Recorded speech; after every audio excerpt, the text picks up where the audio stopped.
जाने माने ad film maker हैं प्रहलाद कक्कड़, जिन्होंने बहुत सारी एड फिल्म्स बनाई हैं।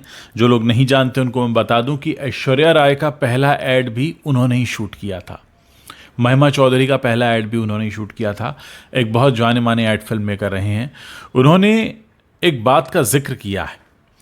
एक वक्त था जब ऋतिक रोशन इंडस्ट्री में नए नए आए थे और उन्हें कुछ एड कैंपेन के लिए एक कोला कंपनी ने अप्रोच किया, पेप्सी ने। डील लगभग फाइनल हो गई थी, लेकिन बाद में किसी वजह से ऋतिक रोशन ने ये डील छोड़ दी और उनकी जो राइवल कंपनी थी कोका कोला, उसका एड उन्होंने साइन कर लिया। अब इधर पेप्सी ने क्या प्लान किया कि हम एक एड कैंपेन बनाएंगे जिसमें शाहरुख खान को लेंगे और उस एड कैंपेन में शाहरुख खान ऑन स्क्रीन ऋतिक रोशन जैसे दिखने वाले एक लड़के की इंसल्ट करते दिखाई देंगे।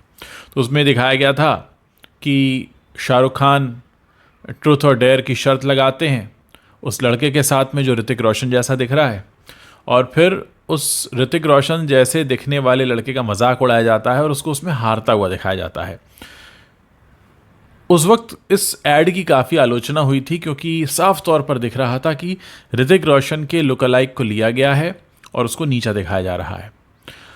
अब जब ये जिक्र किया है प्रहलाद कक्कड़ ने, तो ऋतिक रोशन की जो माँ है पिंकी रोशन, उन्होंने उस बुक के कुछ स्नैपशॉट शेयर किए हैं सोशल मीडिया पर। उन्होंने कहा है कि हाँ, मुझे याद है इस दौरान जब ऋतिक नया नया आया था इंडस्ट्री में और उसे इस तरह के एड कैंपेन के ज़रिए नीचा दिखाने की कोशिश की गई थी और उसमें शाहरुख खान दिख रहे थे और एक तरह से दिखाया गया था कि भाई शाहरुख खान सुपरस्टार हैं, ये कौन है।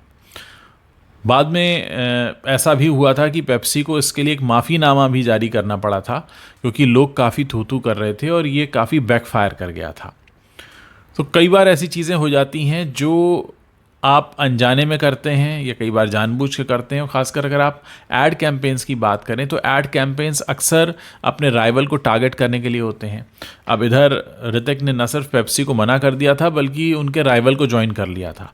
तो उन्होंने पूरा का पूरा एड भी ऐसा प्लान किया जिसमें वो ऋतिक रोशन का मजाक उड़ा रहे हों। तो इंडस्ट्री में ऐसी चीज़ें भी होती हैं। ज़रूरी नहीं है कि सिर्फ जो बाहर से आए हैं, आउटसाइडर्स हैं, उनका मजाक उड़ाया जाए। अब एक तरह से देखें तो उस एड में शाहरुख खान आउटसाइडर थे, क्योंकि वो बाहर से आते हैं, उनका बॉलीवुड में कोई ताल्लुक़ नहीं था पहले से। और ऋतिक एक इनसाइडर हम मान सकते हैं, क्योंकि राकेश रोशन के वो बेटे हैं। तो एक तरह से एक आउटसाइडर ने इनसाइडर का मजाक उड़ाया था। तो 90s की बात है और अभी इसका जिक्र इसलिए हो रहा है क्योंकि प्रहलाद कक्कड़ ने बुक लिख दी है, उस पर ये सारी बातें लिखी हैं। ये सारी बातें मैं आपको इसलिए बता रहा हूँ कि इंडस्ट्री में ये सब चलन बहुत पहले से रहा है। हाल ही में हमने देखा था जब सुशांत सिंह राजपूत वाला मामला आया था, तो लोगों ने कहा था कि कैसे शाहिद कपूर ने और शाहरुख खान ने मिलकर ऑन स्टेज सुशांत सिंह राजपूत की बेइज्जती की थी। वो वीडियो काफ़ी वायरल हुआ था, काफ़ी चला था। तो अगर हम देखें तो पहले भी ऐसी चीज़ें होती रही हैं। ऐसा नहीं कि चलन कोई नया है, बस तरीका बदल गया है। उसमें एक एड कैंपेन था प्रॉपर, एक ब्रांड ने किया था। और ये सुशांत वाला मामला जो था, शाहरुख वाला, ये एक अवार्ड फंक्शन में हुआ था।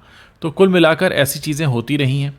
मैं आप लोगों से जानना चाहता हूँ कि ऐसी बातें जब आपको पता चलती हैं तो आपके मन में क्या ख्याल आता है? क्या आपको लगता है कि वाकई लोगों की भावनाओं के साथ भी बॉलीवुड वाले खेलते हैं?